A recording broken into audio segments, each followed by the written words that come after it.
NFT를 집중하면서 잡은 비전이 누구나 크리에이터로 살 수 있는 세상이거든요. 수백 명의 팬으로도 나만 잘만 할 수 있다라고 하면 충분히 이 안에서 삶을 영위할 수 있는 구조도 만들어갈 수 있다. 찐팬 1000명이 나와 함께 가는 구조를 내가 만들 수도 있겠네요. 그게 핵심이죠.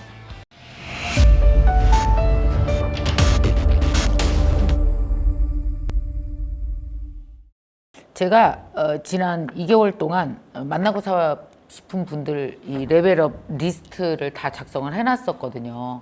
그 중에 10분이 있는데 맨 앞에 한재선 대표님이 있었습니다.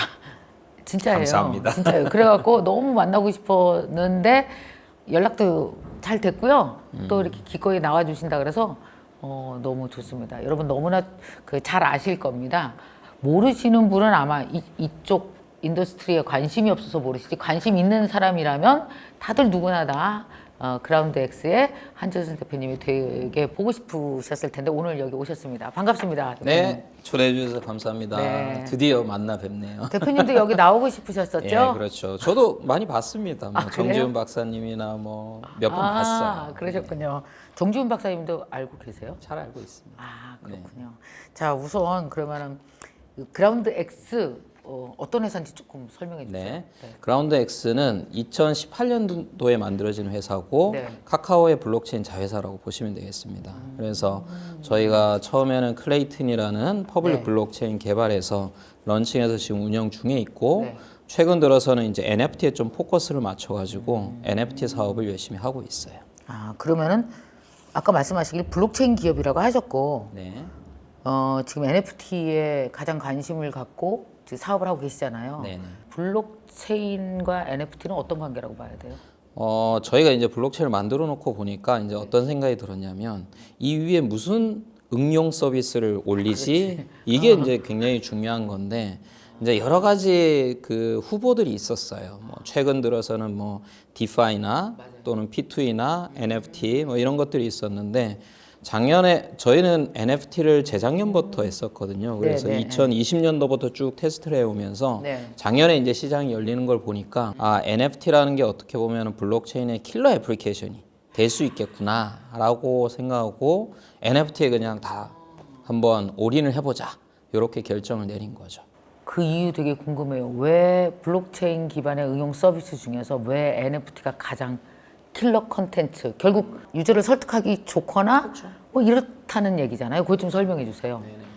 그 블록체인 좀 어려워요.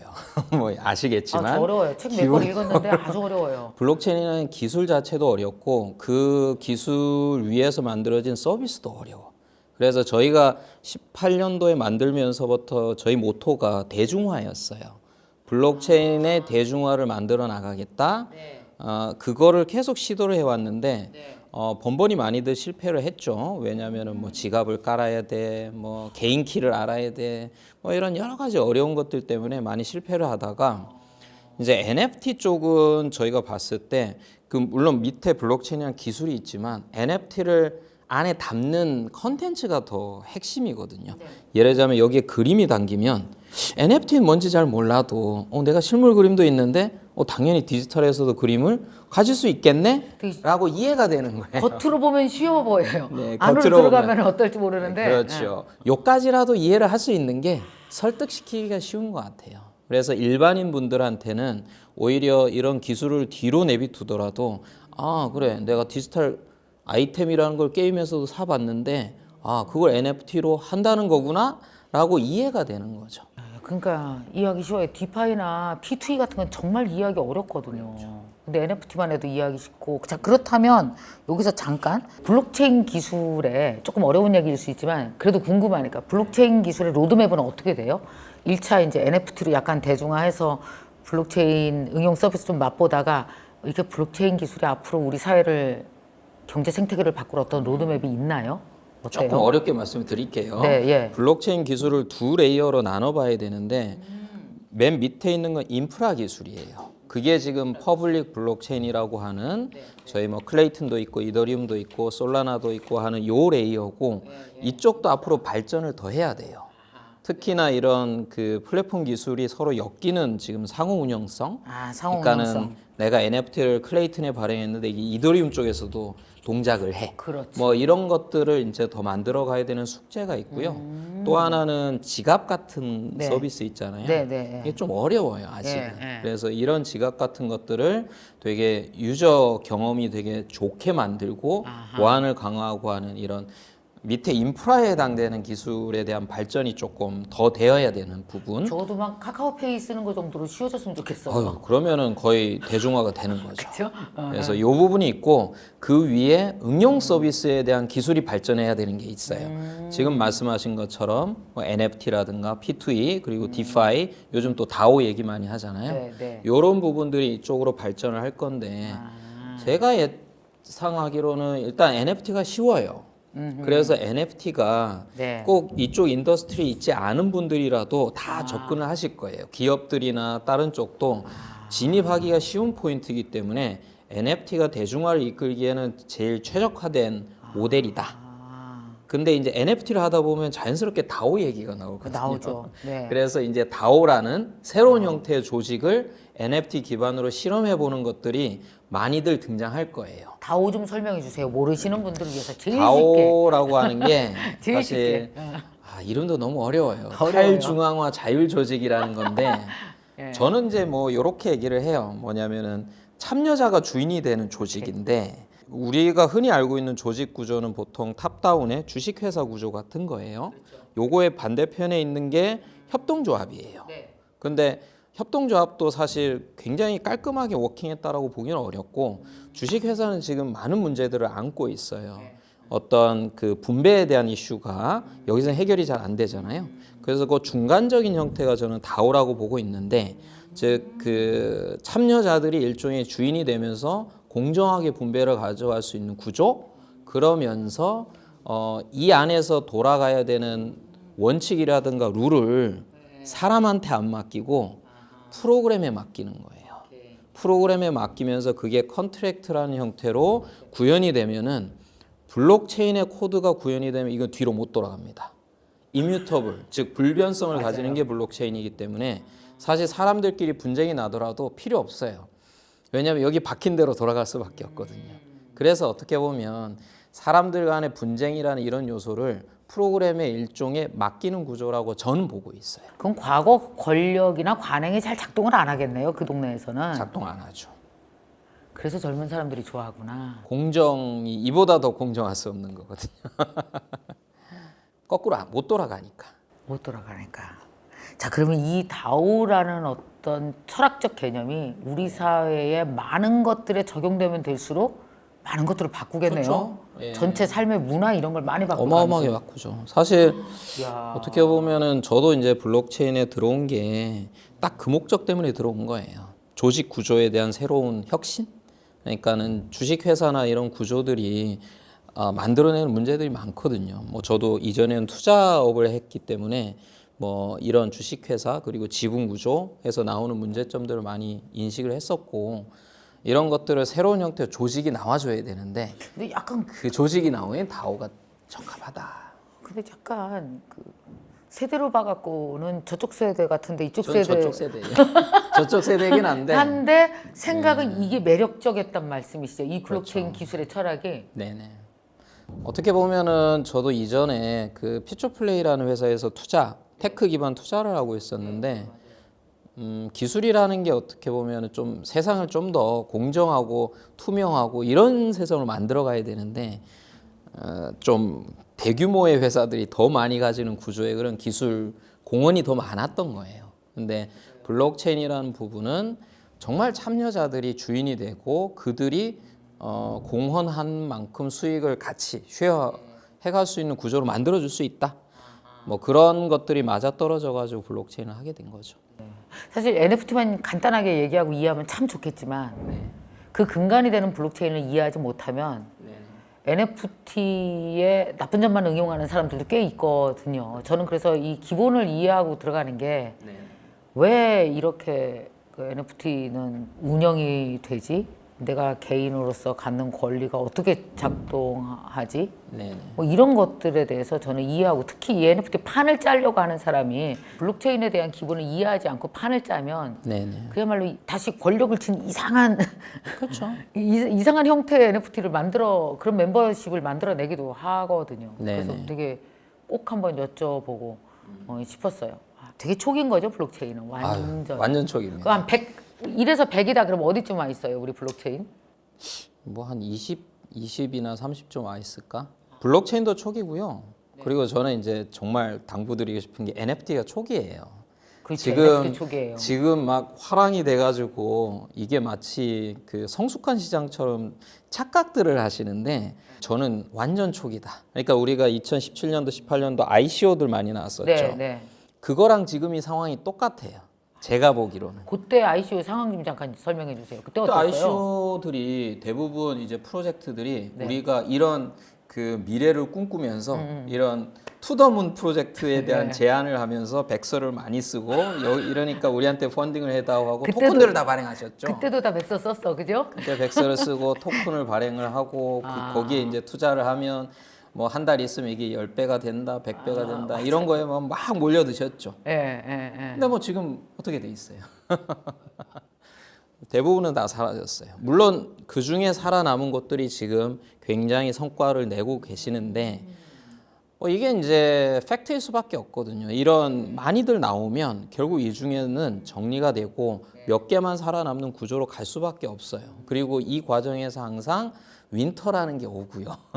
그래서 블록체인도 한 2년에서 3년 가까이 되게 추운 시절이 있었어요. 있었죠. 그래서 지금도 어떻게 보면 NFT가 굉장히 많이 나오고 있는데 이 많은 NFT들이 다 어떤 자리를 잡아가면 좋겠으나 그러긴 어려울 수도 있을 거다.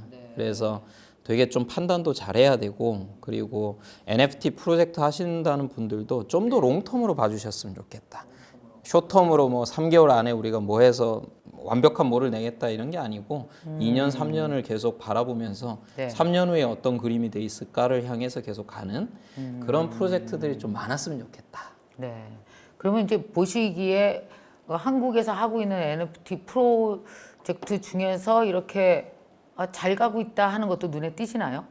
요새 보시면 어떠세요? 그렇죠. 저는 이제 그런 프로젝트들이 꽤 있는 것 같아요. 아, 그래도 그래요? ICO 때보다는 나은 것 같아요. 아, 예. 이게 왜 그러냐면 물론 지금 NFT를 발행해서 판매하고 그 자금으로 네. 백서에 있는 로드맵대로 이렇게 구현하는 구조로 이렇게 가는데 ICO 때는 이게 토큰이잖아요. 그렇죠. 토큰은 유동화가 되게 쉬워요.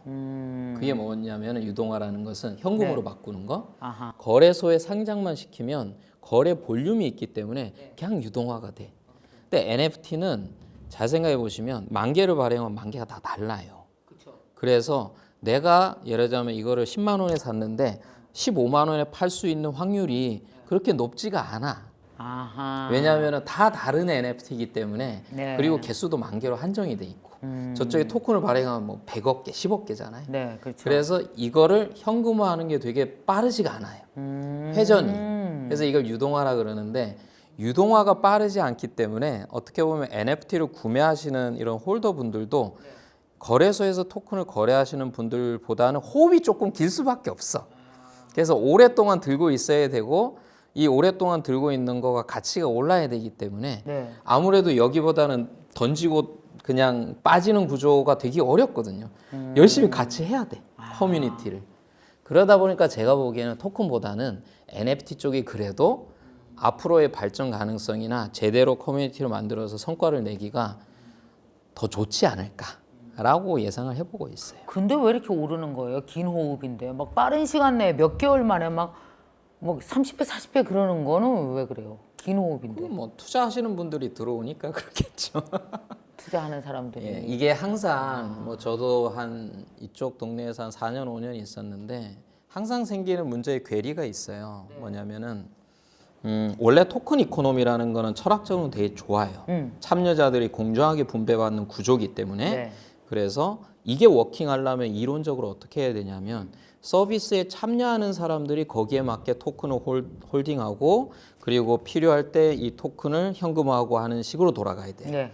근데 항상 이 서비스는 아무 관심이 없어. 나는 시세 차익만 원하시는 분들도 있어요. 그래서 이쪽 투자 쪽만 그 바라보시는 분들이 있기 때문에 이 두 개가 공존할 수밖에 없어요. 그리고 이 두 개가 공존하는 채널이 거래소예요. 거래소가 존재할 수밖에 없기 때문에 그러다 보면 우리가 만들어 놓은 토큰 이코노미가 원하는 대로 안 돌아갈 수 있죠. 예. 생각보다. 그렇죠. NFT도 마찬가지예요. NFT도 여기에 애정을 가지고 뭔가 커뮤니티 제대로 하시겠다는 일련의 분들이 있을 거고 어떤 분들은 저게 지금 100클레이에 내가 민팅을 해서 받았는데 뭐 한 달 있으면 1000클레이 되지 않을까? 나는 여기서 뭐 하겠다는지 몰라. 관심도 없어. 관심 하나도 없어. 근데 내가 수익 구조가 어느 만큼 되면 던지고 그냥 빠지겠다라고 하시는 분들도 있기 때문에 뭐 그런 분들이 되게 달려드는 프로젝트는 올라갈 수밖에 없죠. 그러니까 그런 분들이 많이 들어온 프로젝트는 눈에 보이더라고요. 민팅 되자마자 조금 있다가 막 던져요, 그냥. 막 팔고 그러면 그 커뮤니티 전체의 질이 막 낮아지고 무너지고 막 이런 데도 많이 볼 수가 있더라고요. 근데 지금은 이 과정이기 때문에 저는 대부분의 프로젝트는 다 그렇다고 봐요. 대부분의 프로젝트들은. 그래서 지금 NFT 민팅하겠다 그러면 일종의 이게 약간 주택 청약권처럼 맞아요. 일단은 잡고 봐. 그 다음에 이분들 중에 이제 단기적인 수익을 바라시는 분들은 바로 던지거든요. 근데 이 과정이 어떻게 보면 NFT에서 어쩔 수 없지 않나. 분배를 좀 다르게 하지 않는 이상. 네. 지금처럼 퍼블릭하게 아무나 살 수 있는 구조면 이걸 막을 방법은 별로 없다. 왜냐하면 이렇게 들어오시기 때문에.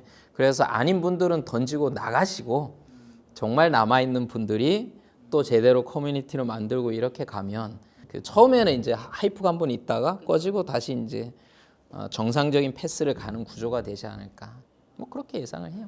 여기서 되게 원초적인 질문을 하나 할게요. 왜냐하면 사람들 그 NFT 뭐하러 만들어서 이 복잡을 떨어? 그렇잖아요. 주식 시장도 있고 다른 시장도 많은데 굳이 뭔가 또 이렇게 복잡하게 투자 시장 하나 얘는 왜 나온 거야? 이거 내가 지금 배워야 돼? 공부해야 돼? 말아야 돼? 이거 안 하면 뒤처지나? 그럼 이게 상관없이 살아도 아무 문제 없는 건가? 근데 또 한편 블록체인 생태계에서 제일 쉬운 거라는데 그래도 이거는 익숙해야 나머지 것도 따라갈 수 있는 거 아니야? 막 정말 많은 질문들을 40대 50대들이 하십니다 지금. 어떻게 해야 될까요? 이게 도대체 왜 나와서 우리를 복잡하게 하는지. 그러지 않아도 지금 주식도 못 따라가서 정신없어 죽겠는데 그런 생각이 막 들거든요. 이게 필연적인가요? NFT 이런 경제 생태계가 나오는 거는? 앞에서도 말씀드렸다시피 초기 시장이라서 그래요. 제가 보기엔 그렇다고 보는데 그래요? 지금도 얘기하셨잖아요. 주식도 있고 뭐도 있고 이게 투자로 이렇게 하는데 원래는 사실은 토큰도 그렇고 NFT도 그렇고 투자로 나온 건 아니에요. 투자로 나온 건 아니고 네. NFT가 예를 들자면 10,000개를 발행하는 것도 10,000개를 가진 사람들끼리 커뮤니티를 만들어서 재밌게 놀자는 거예요. 원래는. 네, 원래는 커뮤니티 근데 멤버십 회증이 있어야 되잖아요. 그렇죠. 그러니까 멤버십 회증으로 그냥 NFT를 발행하는 거죠. NFT를 발행해서 우리끼리 재밌게 놀고 야 우리 회원이니까 같이 모여가지고 이런 이벤트도 하고 이러자고 원래는 나오는 거죠. 그럼 땅에서 NFT 도. 보면 골프 회원권 되게 비슷하네요. 비슷하죠. 근데 골프 회원권도 가격들이 오르잖아요. 수요가 많아지면. 가치가 올라가고 또 가치가 거기가. 올라가고. 그러니까는 원래는 사실은 이런 자산 가치를 안 가질 수도 있는데 예. 수요라는 게 생겨버리면 공급은 제한되는데 이게 한정판에 어쩔 수 없는 숙명이거든요. 한정판이다 보면 공급은 제한돼 있지 수요는 많아지지. 이 수요가 많아지는 거는 커뮤니티가 잘하다 보니까 잘하다 보면 수요가 또 많아질 수밖에 없거든요. 가지고 싶으니까. 그러면은 이렇게 들어올 수밖에 없기 때문에 원래는 투자나 이런 쪽으로 포지셔닝이 돼 있던 게 아닌데 지금은 이제 그렇게 가게 된 거예요. 근데 저는 이게 초기 시장이기 때문에 투자하시기 어려워요. 잘 투자하시기가 어려워요. 되게 어려워요. 그래서 저는 이게 너무 그렇게 급하게 생각할 건가 하는 생각은 있어요. 그러니까는 너무 급하게 지금 막 핫한 것 같은데 지금 뭐 공부해서 막 들어가 봐야 되지 않아? 이렇게 하시는 것보다 이게 한 턴 숨이 죽고 나서 그 다음에 이제 차츰차츰 공부해도 저는 별로 안 늦을 것 같아. 이제 시작이라서. 근데 왜 말씀하셨죠? 지금 공부 말씀하셨지만 사실 디지털 세상에서 이 공부라고 하는 거는 생활 기반 공부잖아요. 다 이렇게 그렇죠. 책으로 봐서 아는 게 어딨어요. 네. 가서 사실 뭐 인스타, 블로그, 유튜브 책을 읽으면 뭐해요? 가서 해봐야 내 것이 되잖아요. 근데 NFT도 역시 가서 들어가서 해봐야 해봐야 되는 거죠. 되잖아요. 그래서 저도 세게 안 해요. 그냥 한 10만 원, 20만 원, 30만 원 이 정도 갖고 그래도 거래를 한 번씩 해보면서 여기서 사람들이 어떤 마음으로 어떻게 움직이는지 그렇죠. 보고 그다음 뭐 오카방이라든지 그다음에 뭐야 디스코드라든지 이런 데 들어가서 아무 말도 안 올려요. 저는 그냥 이렇게 보기만 해요. 어떤 말들이 올라오나 보기만 하고 이런 정도로. 근데 이제 제가 공부를 하는 이유는 요즘에 유속이 하도 빠르니까 맞아요. 얘가 언제 어디로 튈지 모르니까 이렇게 보고는 지금 현재 저는 있는 중이거든요. 그렇죠. 지금 딱 그렇게 하시는 게 저는 제일 좋아요. 제일 바람직하다. 그래서 사실 NFT도 그렇고 이쪽 크립토라고 하잖아요. 이 네. 동네를 크립토 동네나 블록체인 쪽은 절대로 책으로 못 배우거든요. 저는 공언하는데 책이나 보고서로 좀 그만 좀 배우시고 하나라도 사보셔라. 하나라도. 그리고 얘기하신 것처럼 오카방에 들어가 보면 옛날 커뮤니티랑 달라요.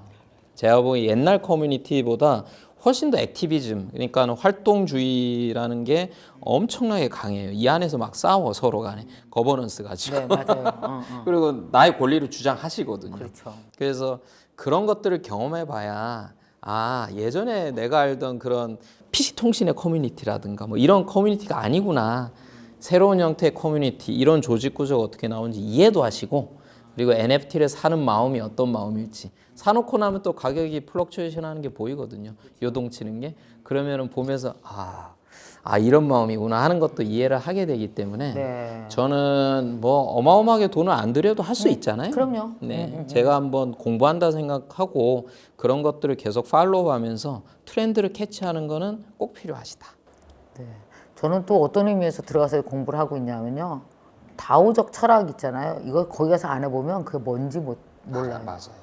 근데 그거는 정말 앞으로 다가올 미래 세대들이 원하는 세계관의 형태잖아요. 그렇죠. 그걸 이해 못하면 정말 멀어지겠다. 그런 생각 때문에 그것 때문에라도 들어가서 계속 보고. 하는 중이에요. 저도 그런 단톡방이나 다오나 디스코드를 보면서 저는 많이 배우거든요. 그러니까는 그 젊은 세대, 뭐 10대나 20대 분들이 뭐에 민감하게 반응하는지 이거를 이제 저희 같은 세대는 몰라요. 저희 머리로 생각하기 때문에 당연히 이러면 공정한 거 아니야라고 하는데 공정의 정의가 다르거든요.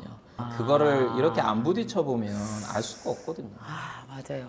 진짜 그게. 앞으로 저 되게 궁금한 거 하나가 또 그거였어요. 지금 다 개발자의 시대라고 하잖아요. 그러니까 우리가 흔히 웹 3.0 그러면서 이제 막 지금 현재 그 웹 3.0을 채워가는 여러 가지 기술과 개념들이 나오잖아요. 그러면 NFT는 언제 크리에이터의 시대가 잘 올까요? 저 지금 오고 있다고 보고 있어요. 벌써 오고 있는 거예요? 오고 있다고 보고 있는 게 그 크리에이터 분들 방이 또 따로 있어요. 네. 그거는 NFT를 발행 안 했기 때문에 그냥 그분들만 모여 있는 방들이 있는데 그런 데 가서 한번 보시면 네. 하루가 멀다 하고 새롭게 들어오시는데 그러니까는 우리가 생각하는 크리에이터의 영역이 좀 더 넓어지고 있고요. 그리고 뭐 예를 들자면 그 방 중에 작가님 그림 그리시는 분들 네.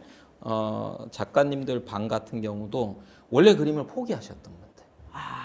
그 내가 결혼을 해야 돼서 애를 낳아야 돼서 원래 미대 나오고 그림을 그렸다가 포기하셨는데 NFT는 내가 갤러리를 안 가도 되고 그리고 내가 뭐 개인전이나 단체전을 열어서 네임밸류가 올라가야 그림을 팔 수 있는 구조가 아니잖아요. 네. 내가 자신만 있으면은 그림을 그려서 오픈시에다 올리면 팔리니까 안 팔 수 있는- 팔리잖아요. 아무도 안 보면. 안 팔릴 수도 있는데 그건 내 실력 여부에 딸려 있는 거죠. 나의 노력 여하에. 자, NFT에서 내가 그림을 올려서 그림을 포기하려고 했던 사람들 뭐 많은 이유가 있겠죠. 지금 말씀하신 것처럼 뭐 나는 막 내 갤러리와의 관계도 있고 뭐 어느 정도 뭐 인지도 올려야 되고 이게 오프라인 시장에서의 인지도의 법칙이라는 거예요. 우리가 오랫동안 그 단련돼 살았잖아요. 근데 거기서 포기하신 분들 많거든요. 난 못해.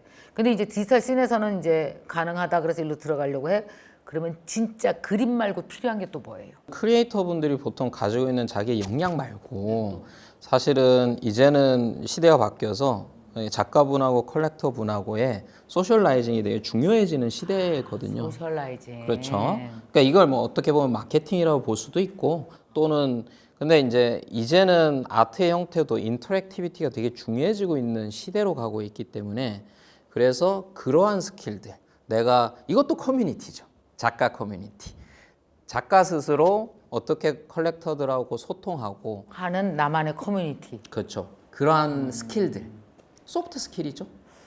생각보다 되게 재밌는 게 디지털 세상은 혼자서 이렇게만 하고 있을 거야. 아무도 상대 안 해도 되는 줄 알았더니 오히려 디지털 세상이 소셜라이징이 더 필요해요? 더 필요하죠. 재밌네 이거. 지금 크리에이터의 영역에서는 그게 결국 되게 핵심인 것 같아요. 그게 왜 그러냐면 제가 보기에는 지금 무슨 작품을 산다라고 했을 때 사람들이 컬렉터가 작품이 좋아서 사는 부분도 있지만 이 사람들의 스토리를 사는 게 더 커요. 작가의 스토리.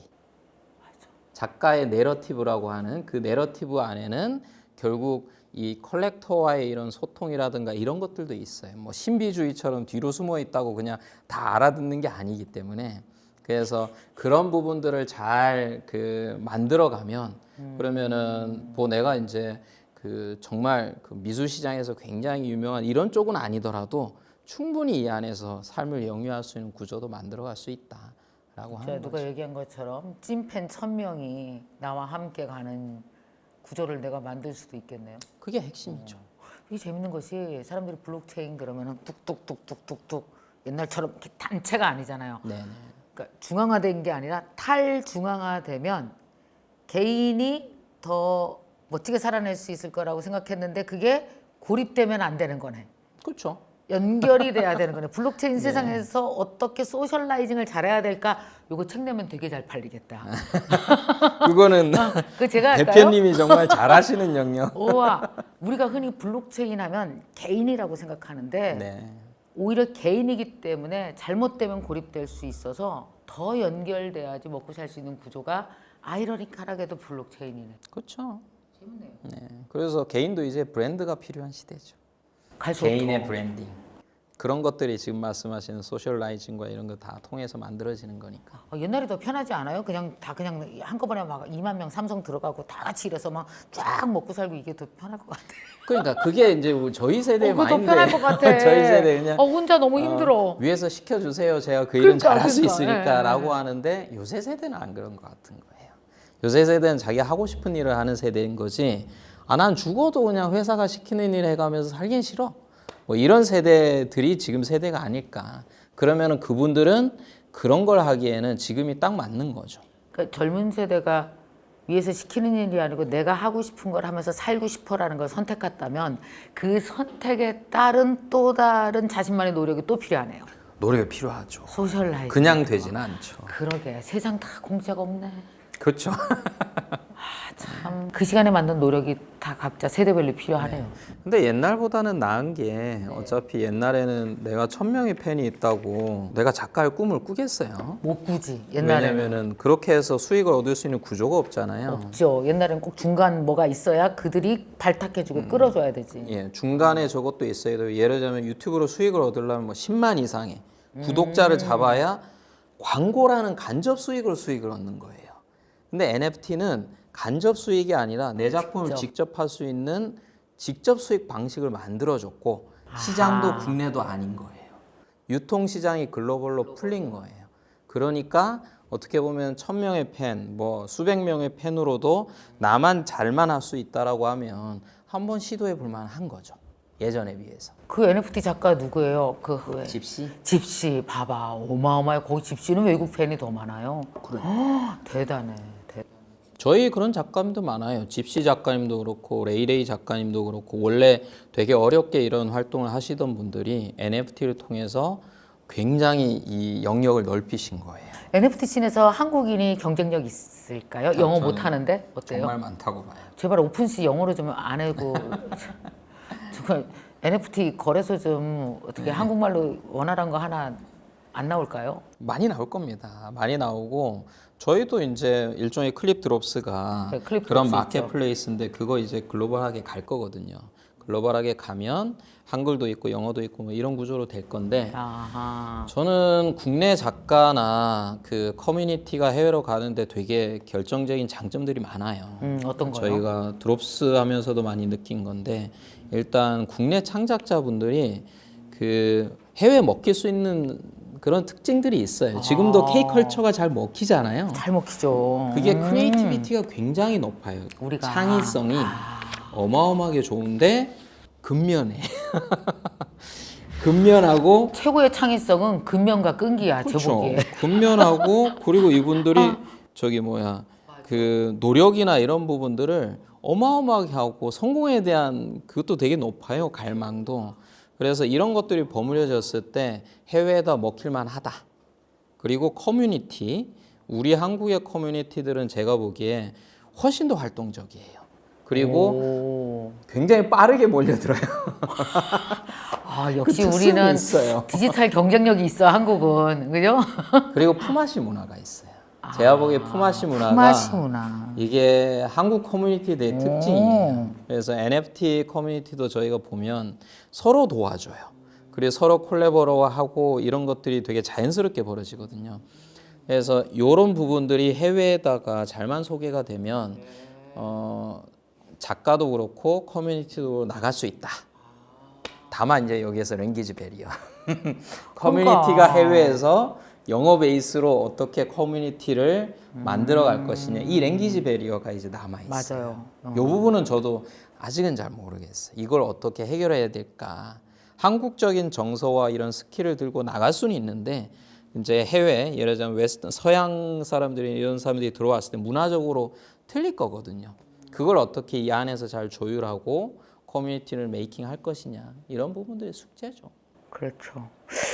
더불어서 지금 NFT가 주로 이제 아트 컬렉티브만 이제 많은데 그 다양성들이 좀 보면요. 아까 말씀하셨잖아요. 그러니까 자신이 갖고 있는 걸 유튜브 말씀하실 때 눈이 번쩍 뜨이잖아요. 이거 유튜브예요. 이렇게 우리 찍어서 내면 유튜브가 알아서 이렇게 중간 광고를 다 이렇게 걸으셔갖고 그래서 이제 수익을 배분하는 구조잖아요. 그러니까 이게 말하자면 KBS, MBC가 수백만 개 생겼다 이렇게 생각하면 되는 거예요. 비슷한 구조는 똑같아요. 달라지지 네네. 않았잖아요. 물론 유튜브가 KBS, MBC를 탈중앙화하는데 큰 역할을 했어요. 그렇긴 하지만 이건 역시도 알고 보면 구조는 똑같은데 네네. 그러면 이제 만약에 지금은 그림만 하지만 저같이 이제 강의해요. 네. 책도 있어요. 이게 많은 사람들이 IP라는 게 되게 여러 그렇죠. 가지잖아요. 어떤 네네. 할머니는 뭐 그 전복 미역국을 김해에서 엄청 잘 끓여. 뭐 이런 것들이 그 말하자면 NFT라는 기술을 만나서 NFT화돼서 뭔가 IP가 이걸 뚫고 가려면 네네. 뭐 어떻게 하면 될까요? 다 그 되게 궁금해해요. 그게 사실은 제일 어려운 부분인데 맞아요. 저는 자연스럽게 그 방향으로 갈 거라고 봐요. 지금은 그림, 음악 그리고 텍스트도 이제 하기 시작했어요. 텍스트. 텍스트도 NFT로 만들어서 파는 것들이 나오고 있거든요. 아. 그래서 이런 것들이 나오는데 그 스킬이 필요해요. 뭐냐면 이걸 판매할 수 있는 무엇인가로 만들 때 고지고대로 예를 들면 뭐 소설이다. 소설을 뭐 100개 NFT로 만들어서 판다. 그걸 왜 사? 그러니까 그냥 볼 수 있는데. 그렇죠. 라고 생각할 수 있잖아요. 그래서 이거 사야 되는 이유를 만들어 줘야 돼요. 뭐 예를 들면 중간중간에 블랭크를 두고 그 다음에 여기서 뭔가 추리를 해내게 한다라든가 뭔가 기존에 우리가 그 컨텐츠를 소비하던 방식에서 좀 다른 방식의 재미라든가 뭔가가 포장이 돼 있으면 그걸 또 살 수 있거든요. 마찬가지로 지금 나의 재능을 어떤 방식으로든지 간에 NFT로 팔려면 지금 뭐 미술이나 음악을 팔듯이 완제품으로 팔기가 쉽지 않은 구조예요. 뭐 쉽지 않아요. 예, 작품으로 팔기 쉽지 않은 구조이기 딱 때문에 떨어지지 않아요. 그림처럼. 내 재능이 어떻게 모네타이제이션, 오케이. 그러니까는 돈화될 수 있는 네. 구조를 만들어야 돼요. 그리고 그 구조의 아. 결과물이 NFT인 거예요. NFT 자체가 컨텐츠를 지칭하는 건 아니거든요. 맞아요. 컨텐츠를 담는 그릇이지 여기에 내 시간을 담거나 아니면은 나와의 어떤 내가 줄 수 있는 여러 가지 베네핏의 그 부분이 담기거나 뭐 이런 형태들을 잘 고민을 해야 어떻게 보면 워킹한다고 볼 수가 있는 거죠. 세상에 만 가지 직업이 있고 만 가지 재능이 있어요. 이걸 NFT라는 그릇에 담기 좋으려면 상상력이 있어야 되잖아요. 되게 창의적으로 상상하고 층위 설계도 잘해야 되고 네. 담았을 때 괜찮아야 되고 담은 이후에도 지속적으로 가야 돼요. 이게 그 내 팬들과 얘기해야 되고 요런 거 잘 짜주는 디자이너 없어요? 오히려 이제 잘 짜실 거예요. 요 직업 진짜 대박 치겠다. 대박치죠. 이런 걸 무슨 디자이너라고 해요? NFT 디자이너라고 할까 우리요? 그 원래는 이쪽을 토큰 이코노미라고 불렀어요. 지금은 NFT 쪽에도 아마 토큰 이코노미라 부르실 거예요. 그러니까는 토큰 쪽에서 토큰의 경제 모델을 짜는 거거든요. 서큘레이션 어떻게 하고 토큰이 유통이 어떻게 되고 이걸 짜는데 백서 뭐 이렇게 로드맵 이런 거 말씀하시는 거예요? 경제 백서 모델? 중에 네. 토큰이 유통이 될 수 있는 구조를 짤 때 여기에 항상 들어가는 게 뭐냐면 인센티브 스킴이에요. 토큰을 어떻게 어떤 공헌을 할 때 어떤 인센티브를 줄 것이냐 그리고 어떻게 소각할 것이냐 뭐 이런 부분을 짜는 건데 NFT도 비슷한 그런 모델이 필요한 거죠. NFT를 어떤 컨트리뷰션 공헌을 하면 NFT가 지급이 되고 얘의 가치가 어느 정도 되려면 어떤 오퍼레이션들이 있어야 돼 이런 것들 짜는 거죠. 이거 누가 잘 짜요? 잘 짠 사람 중에 아시는 분. 토큰 이코노미에서. 원래 이제 예전에 ICO나 이런 거 나왔을 땐 토큰 이코노미를 그 게임 하셨던 분들, 게임 설계, 게임에도 경제 시스템이 있어요. 그래서 그 게이머들한테 어떻게 아이템들이 분배가 되게 하고 아이템의 가격 모델을 어떻게 하고 이런 것들을 다 설계하셨던 분들이 있거든요. 그런 분들하고 이제 저희가 일을 좀 많이 했었고 그리고 경제학이나 이런 거 하셨던 분들 뭐 이런 분들하고 많이 했었죠.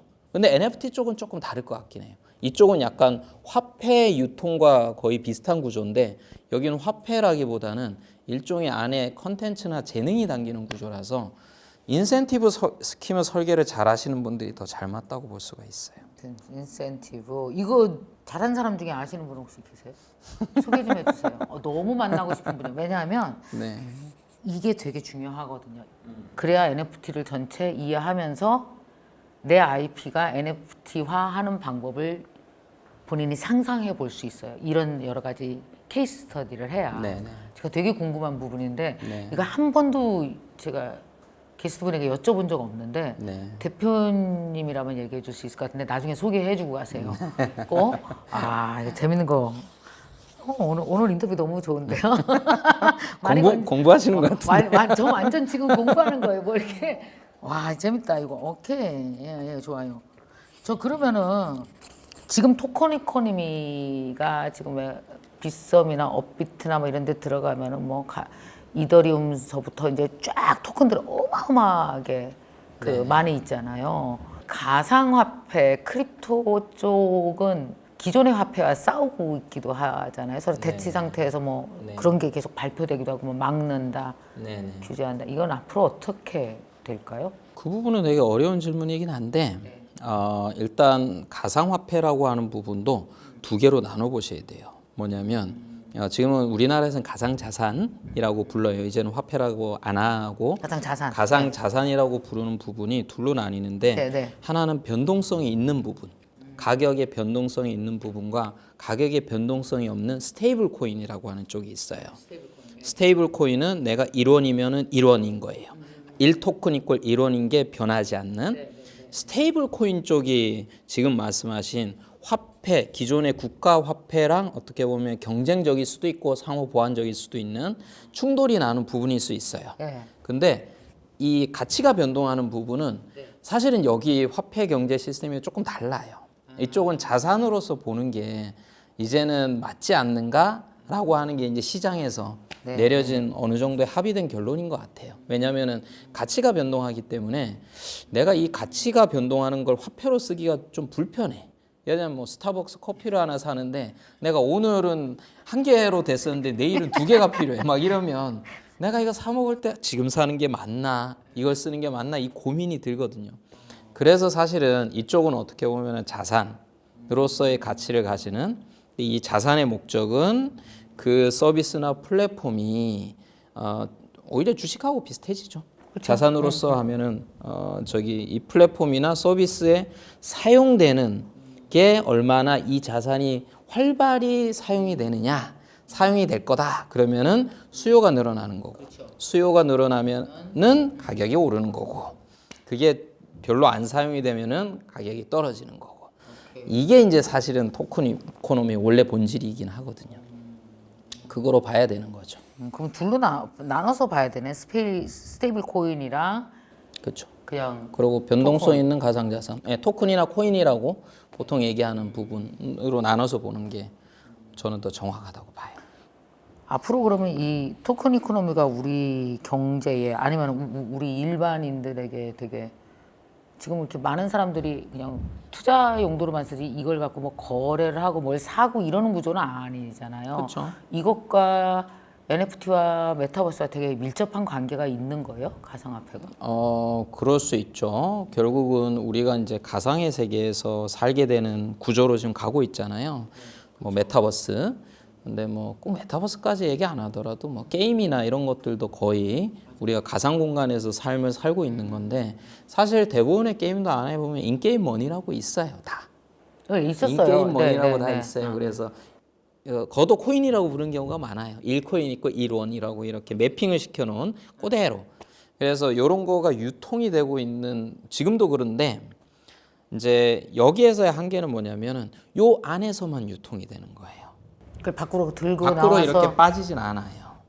빠지진 않는데 방금 말씀드린 것처럼 만약에 그걸 스테이블 코인으로 한다라고 하면 이 안에서만 유통이 되는 게 아니라 이게 밖으로 나올 수도 있어요. 그래서 이렇게 거래가 될 수도 있는 구조로 할 수도 있고 그리고 이게 스테이블하지 않고 그냥 코인으로 만약 이걸 설계를 하게 된다면 이제 뭐가 추가가 되냐면 커뮤니티란 개념. 즉 이 게임을 내가 열심히 했더니만 그래서 내가 얻은 그 코인이 꽤 많았어. 이게 가격이 올라. 그게 P2E네. 까지 되는 거죠. 그게 P2E죠. 그러니까 P2E의 본질도 결국은 제가 보기엔 인센티바이즈예요. 그 실타래가 그렇게 설계한 거 아니에요? 실타래도 그렇게 설계를 하고 있는 거고 대부분의 P2E는 그래요. 다 그렇게 설계하는 거죠. 뭐냐면은 게임을 열심히 하시고 이 서비스의 발전에 여러분들이 기여를 하시면 가치가 올라가서 여러분들이 가지고 있는 코인이나 NFT 가치가 증가할 겁니다. 라고 하는 거죠. 그럼 클레이트는 뭐예요? 클레이트는 얘들을 다 돌려주기 위한 기반 플랫폼이죠. 그래서 앞으로 점점 이제 지금은 이제 플랫폼이 되게 중요한 시대긴 한데 이제 서비스들이 많아지고 서로 상호 운용성이 생기면 플랫폼이 이제 잘 안 보일 거예요. 지금 인터넷 잘 안 보이잖아요. 안 보이죠? 뭐 우리가 아는 게 페이스북 알고 뭐 카카오 알고 네이버를 알지 그 밑에 뭐 ISP라고 해서 KT망을 타고 가네 내가 뭐 이런 거 안 보이잖아요. 안 보이죠. 근데 아. 웹이 나왔던 1900년도 초반에는 우리가 무슨 얘기만 했냐면 네. 웹 서버가 어땠고 맞아. 브라우저 넷스케이프가 어땠고 맞아. 이런 얘기만 했어요. 지금 이거 다 까먹었지 우리. 그 밑에 다 깔려 있는 그냥 인프라로 그냥 너무 자연스럽게 스며 있으니까 그렇죠. 그 위에 어플리케이션만 갖고 얘기하는 거죠 우리가 지금은. 항상 기술의 초기에는 인프라가 주목을 받아요. 깔아야 되니까. 그런데 서비스가 이제 성장기에 접어들면 이 밑에는 안 보이게 돼 있어요. 지금은 이 밑을 까는 중이군요. 밑을 까는 중입니다. 아하, 그러네요.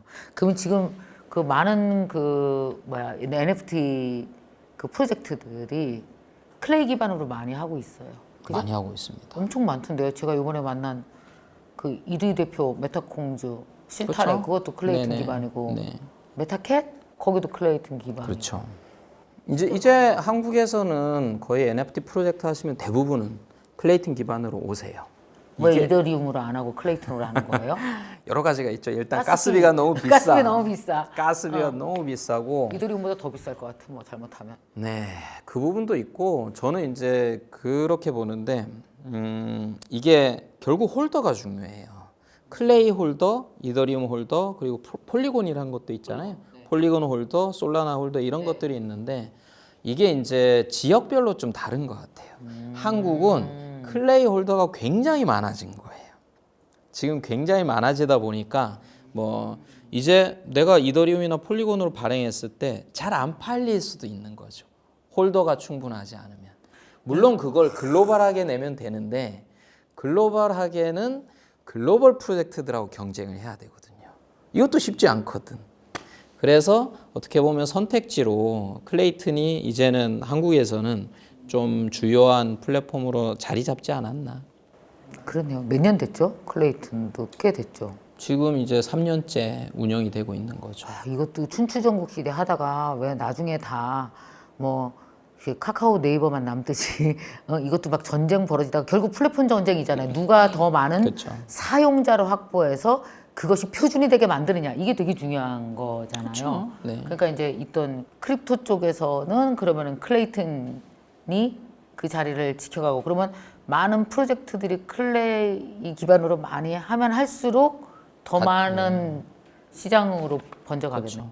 그렇죠. 그러면 이제 클레이튼의 생태가 좀 더 탄탄해지고 그리고 클레이 사용자들도 더 많이 늘고 하면서 프로젝트들한테도 더 많은 도움이 되는 거죠. 제가 누구 하나 만났는데 자기가 클레이 기반으로 프로젝트를 안 하고 이더리움 기반으로 했더라고요. 한 이유를 물어봤어요. 그랬더니 글로벌 때문이었다. 네. 글로벌 겨냥이기 때문에 본인들은 이더리움으로 했다 하는데 보니까 거기는 약간 또 그 뭐죠 모여 있는 커뮤니티의 유저들의 성격이 좀 다르더라고요. 클레이 기반이랑 좀 다른 사람이 있는 것 같아요. 그럴 수 있어요. 그럴 수 있고 저희도 그래서 이제 클레이튼이 다음 숙제가 이제 글로벌이에요. 그래서 지금 그걸 해결해야 더 잘 될 것 같아요. 그렇죠. 그래서 NFT 씬이 글로벌이라고 하셨잖아요, 아까. 그렇죠. 네, 네. 그래서 저희는 NFT 씬을 글로벌하게 가져가는 거고 클레이튼 자체도 지금 글로벌 해서 동남아 쪽에 지금 파트너십 많이 맺고 있고 그리고 해외 프로젝트들이 클레이튼 위에서 프로젝트를 하도록 유도를 많이 하고 있어요. 이렇게 되면 해외에 클레이튼 홀더들이 많이 늘어날 거고요. 그리고 저희 같은 경우에는 결국은 플랫폼이 하나만 살아남지는 않을 거예요. 절대로.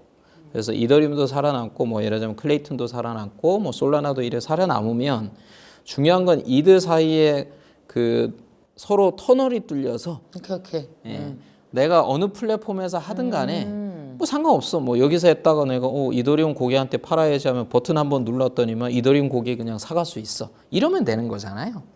어차피 NFT 파는 사람 입장에서야 플랫폼이 뭐가 중요해. 그러니까 그렇죠. 어느 쪽이든 상관없는 이게 거지. 돌아다닐 수만 있으면 되니까. 그래서 그 상호 운영성이라 그러는데 그 상호 운영성이 이제 뭐 작년부터도 그랬지만 올해는 되게 뜨거운 이슈가 될 거고 맞아요. 저희도 그런 쪽을 계속 개발하고 있어요.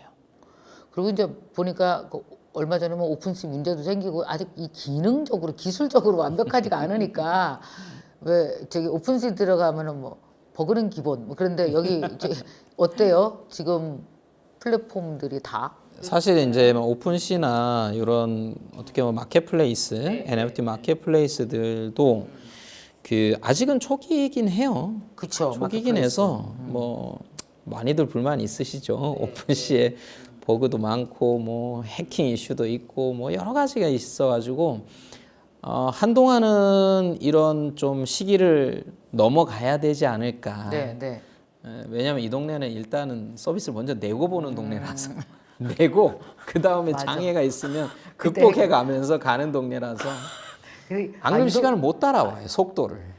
저 무슨 말씀인지 이 동네 알아요? 너무 빨라서 완벽하면 다 지나가 버려. 다 지나가 버렸어. 그래서 일단 가면서 해결하는 거죠 하나씩. 우리 1년 있다 냅시다 하면 사업하지 말자는 소리야. 맞아요. 그래서 그냥 어쩔 수가 없어요. 이 동네는 빨리 내고 이제 커뮤니티랑 같이 뒹굴면서 그 요거도 먹는 게 기본이네요. 대응을 해나가는 게 어쩔 수 없습니다. 댓글 보면 엄청 욕해놨더라고요. 그런데 그냥 기본으로 알고 그러고 그렇게 가야 되는 거죠. 그럼 클립드롭스는 어때요 요새 서비스가? 요새 지금도 뭐 잘 되고 있고요. 저희는 지금 핵심으로 보는 게 결국 컨텐츠를 잘 쌓는 거예요. 그래서 작가님들의 작품을 잘 쌓고 요게 경쟁력이 생기면 결국 이걸 들고 저희가 해외로 갈 거라서 해외에다가 해외 그 컬렉터와 마켓에 소개를 하는 거죠. 그래서 요렇게 갈 수가 있기 때문에 요걸 잘 쌓고 또 하나는 뭐냐면 지금 NFT가 너무 거래 중심이에요. 오케이. 이게 사실 NFT가 거래하라고 나온 게 아니거든요. 멤버십의 기능을 하든가 아니면 아트면 작품 감상을 해야 되잖아요. 맞아. 근데 작품 감상에 대한 얘기는 안 하고 자꾸 올려가지고 팔고 더 비싸게 파는 이것만 하고 있는데 아니 왜냐면 우리가 주식에서 못 벌어서 화난 사람이 많아서 거기라도 회복하고 싶거든. 예, 저도 그 마음은 충분히 이해하는데 아트를 저희가 그래서 그 디지털 아트를 향유할 수 있는 걸 저희가 계속 내고 있어요. 오늘도 저희가 기사가 났는데 LG TV에다가 클립 드롭스 앱을 깔 수가 있어요. 오케이. 그러면은 내가 클립 드롭스에 산 작품을 50인치, 60인치 TV로 볼 수 있는 거예요. 계속. 그리고 저희 오프라인 전시 이런 부분도 저희가 계속 해가지고 전시를 하고 그래서 NFT도 저는 사시는 분들께서 사가지고 이 조그마한 폰이나 PC에서만 보지 마시고 작품 같은 거 하나 사셔서 TV나 좀 큰 모니터에 한번 넣고 보세요. 그럼 멋있지. 그럼 감상이 달라요. 다르죠. 굉장히 느낌이 들어요. 아, 아트구나 이런 생각이 들어요. 아까 그 멤버십 말씀하셨는데 클립트로스에도 멤버십 개념의 그 NFT 라운지 같은 게 있나요? 있어요. 예, 라운지 그 드롭스 라운지라고 해서 여기는 이제 주로 작가님들과 컬렉터분들 중에도 좀 헤비 컬렉터분들을 이렇게 같이 그룹핑을 해가지고 저희가 추구하는 방향은 작가님들의 얘기를 바로 들을 수 있는 컬렉터분들이 그러면 좀 더 이해도 하고 이러면서 작가님들과의 이런 커뮤니티가 만들어지기 때문에 그걸 저희가 추구하고 있죠. 저는 그 많은 분들이 NFT에 대해서 좀 공부를 하셨으면 좋겠는데 그 이유는 내가 갖고 있는 나의 IP, 내가 갖고 있는 재능, 말하자면 황금 씨앗들 있잖아요. 오프라인 씨앗들이 어떻게 디지털 세상에서 거래될 수 있는지에 대한 무한한 상상 그리고 사실은 이거 내 분야는 내가 노력하지 않으면 아무도 내 걸 NFT화해 주지 않아요. 맞아요. 내가 작가면 내가 기어이 책을 NFT화하는 방법을 한번 알아낼 수 있어야 되고 맞아요. 각자가 노력해. 내가 막 채소야 그러면 채소가 어떻게 NFT와 연결돼서 되지? 그러면 그러면 멤버십에 대한 아이디어가 막 생기고 아까처럼 그런 어떤 디자인을 할 수가 있잖아요. 경제 네네. 디자인을 네. 각자의 몫이라고 생각해요. 맞아요. 아무도 대신해주지 않거든요. 예, 맞아요. 그래서 사실 뭐 재능이 있으면 이걸 어떻게 수익화, 모네타이제이션을 할 거냐는 굉장히 많은 점프예요. 많은 점프라서 해야 돼요. 노력도 많이 해야 되고 공부를 많이 해야 돼요. 공부를 많이 해서 NFT의 본질이 뭔지 그리고 NFT 지금 국내 말고도 해외에 나오는 서비스들 많아요. 보면 아이디어들이 기가 막히거든요. 기가 막혀 진짜. 그래서 와 이런 생각을 어떻게 했지 하는 것들을 따야죠. 그래서 그런 것들을 좀 모델로 이렇게 두고 내 거를 그냥 붙여보는 거죠. 붙여보면 이거 맞겠다 싶으면 시장에 한번 테스트해보고 반응한다 싶으면 더 크게 제가 가고. NFT 모델 연구를 해볼게요. 네. 그래서 그거 재밌을 거예요. NFT 모델 연구를 해서 많은 분들에게 알려드려야 되겠어요. 네네. 이게 우리가 변화하는 세상에서 개인이 살아남을 수 있는 되게 중요한 거라고 네네. 생각이 드네요. 그러면서 블록체인 생태계도 한번 연습해봐서 참여자가 돼보는 방법이기도 그렇죠. 하고. 네네. 다음에 한번 또 만나죠. 제가 지금 여쭤볼 게 많아서 네. 한 번에 처리가 잘 안 되네요. 네. 자, 그러면 이제 대표님 하시고 싶은 얘기. 사실 이제 저희가 NFT를 집중하면서 잡은 비전이 누구나 크리에이터로 살 수 있는 세상이거든요. 그래서 사실 누구나 크리에이터로 살 수 있는 세상이라는 미션을 잡을 때는 뒷단에 되게 백그라운드가 많이 있긴 해요. 철학적인. 그게 뭐냐면은 뭐 저도 원래 엔지니어 출신이고 기술의 발전 속도를 이렇게 봤을 때 직업이란 개념이 바뀔 것 같아요. 일이라는 개념이. AI가 생각보다 빨리 치고 오고 있어요. 생각보다. 그래서 AI가 이렇게 치고 들어오면 사실은 사람이 해야 될 일과 AI와 로봇이 해야 되는 일이 아마 분리가 될 것 같아요. 네, 너무 맞습니다. 멀지 않은 미래에. 오케이. 그러면은 사람 뭐 하고 살지? 뭐 허구날 놀 수도 없잖아요. 네. 기본소득 받아가면서 놀 수도 없잖아요. 그러면 뭔가 해야 돼. 그 뭔가 하는 게 저는 크리에이터? 사람들끼리 서로 취향을 주고받는 거예요. 오케이. 취향을 주고 뭐냐면은 나는 목공을 좋아해. 그 목공을 좋아하면은 근데 나는 좋아하는데 나는 재주는 없어. 근데 저분이 잘해. 그럼 난 저분을 서포트해주고 그걸 나는 살 거야. 이렇게 해서 사주는 거죠. 네. 대신에 뭐 나는 뭐 글을 조금 잘 써가지고 이런 거 저분은 나의 글에 대한 소비를 해주시는 거고. 그러니까는 인간끼리 서로 간에 주고받을 수 있는 게 결국은 취향인 것 같아요. 네. 그 취향을 주고받을 수 있으려면은 각자가 가지는 그런 그 재능이라는 부분이 있어야 돼요. 그리고 자기가 좋아하는 부분이 있어야 되는 거고 그게 있으면 저는 크리에이터라고 보는 거예요. 누구나. 저는 가끔씩 내가 나한테 놀래는데 제가 이번에 NKOI에서 3월 달에 정말 심혈을 기울여서 제가 NFT를 공부하면서 아까 대표님랑 똑같은 생각을 한 거예요. 이제는 앞으로 다 1인 크리에이터가 돼야 되는데 그것도 뭐가 되냐? 그냥 나만 잘하는 크리에이터가 아니라 커뮤니티 안에서 크리에이터가 돼서 그래서 커뮤니티 크리에이터 스쿨을 만들어요. 깁니다. 6개월 과정입니다. 네. 먼저 나만의 IP가 뭔지 만들고 이 IP가 있으면 뭐 전복국 잘 끓여. 근데 이걸 디지털로 올릴 수 있어야 돼요. 디지털로 그렇죠. 올리려면 공부해야 될 게 있어요. 기본 뭐 네네. 영상이니 뭐니 이거에 대한 이해가 있어야 되거든요. 네네. 그럼 이해를 했으면 그 다음에 나만의 커뮤니티를 잘 만들어서 음. 이것과 함께 소셜라이징 해 나가면서 그럼 이 소셜라이징 한 게 그 다음 어디에다가 올려야 경제 생태계가 되지? 그랬더니 이건 NFT 생태계에 올려볼까? 혹시 이제 메타버스가 빨리빨리 완성되고 거기다 샵을 네네. 올리면 메타버스 해볼까? 이런 걸 해야 되거든요. 그래서 몇 겹을 공부를 해야 되거든요. 네네. 그래서 제가 그걸 한 6개월짜리로 만드는 걸 연구를 했어요.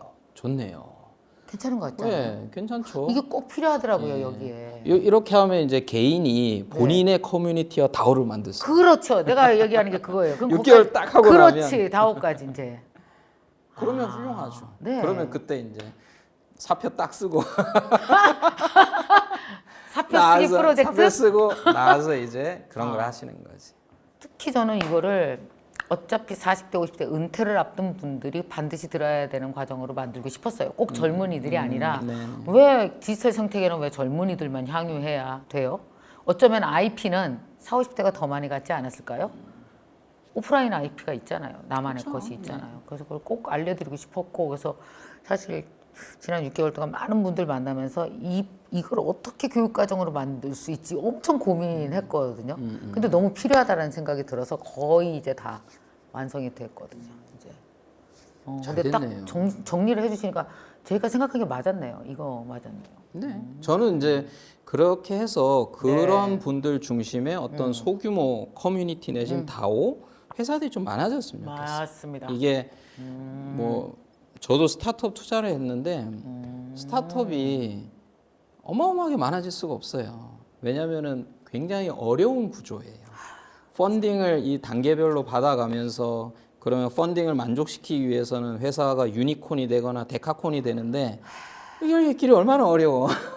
모든 사람이 이걸 할 수가 없거든요, 스타트업을. 그리고 스타트업처럼 대박이 나는 부분도 있겠지만 나야 되는 부분도 있겠지만 사실은 개개인들이 뭐 한 명이나 두서너 명이서 그냥 생활을 영위할 수 있게 그럼요. 하면서 20, 30년 계속 갈 수 있으면 이게 얼마나 좋아요.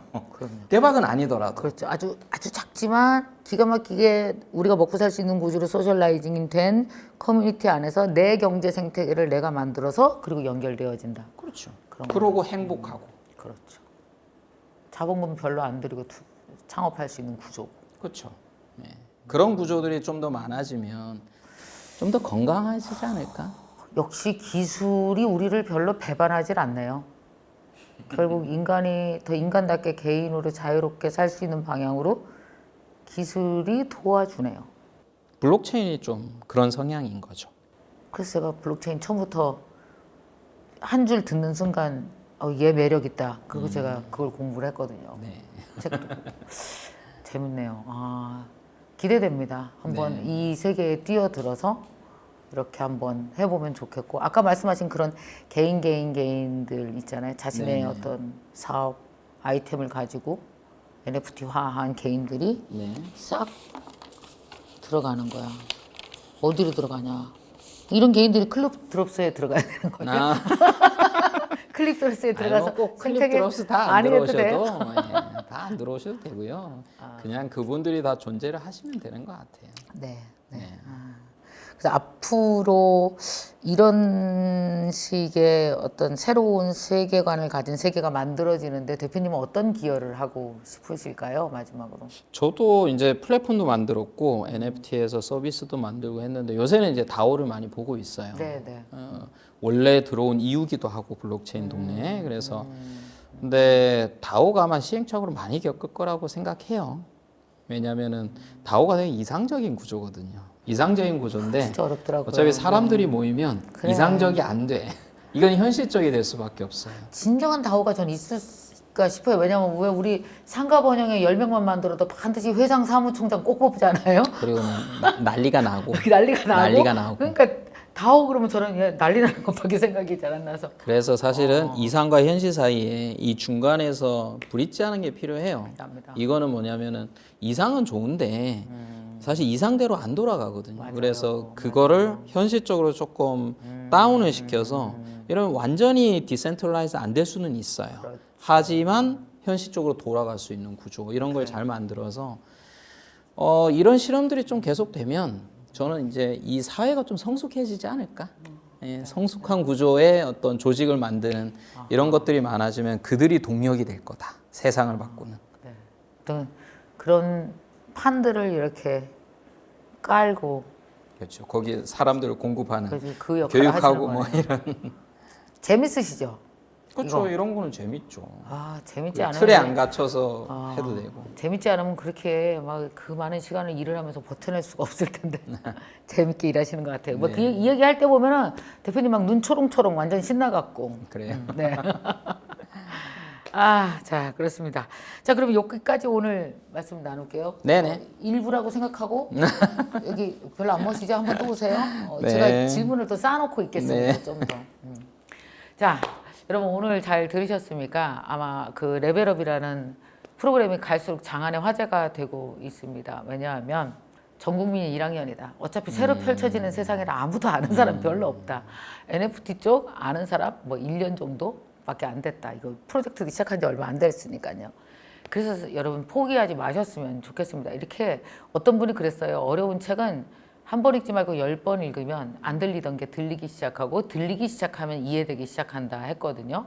그래서 여러분 자꾸만 듣고 하시면서 자신감 가지십시오. 어차피 우리 다 똑같이 1학년이니 누가 먼저 이렇게 좀 더 공부하고 중요한 건 이 공부는 책으로 들여다보고 듣기만 하는 게 아니라 참여다. 그러다가 너 참여하다가 완전 큰 돈을 투자하고 뭐 나는 안 돼 이게 아니고 작게 조금씩 팔고도 하고 사기도 하고 참여도 하고 그러면서 제일 중요한 건 여러분이 갖고 있는 IP, 여러분이 갖고 있는 이 황금 씨앗이 어떻게 NFT화될 수 있는지에 대한 무한한 상상력 공부 이게 이루어졌을 때 저는 진짜 공부라고 생각이 들거든요. 여러분 관계없는 기술이 아닙니다. 이게 여러분의 미래에 여러분의 미래를 함께 동반자로 성장할 수 있는 그런 공부가 되셨으면 좋겠습니다. 오늘 감사합니다. 아유, 초대해 주셔서 너무 감사합니다. 감사합니다. 자, 여러분 레벨업 좋으셨다면 좋아요 구독. 눌러주세요. 네, 고맙습니다. 네, 감사합니다.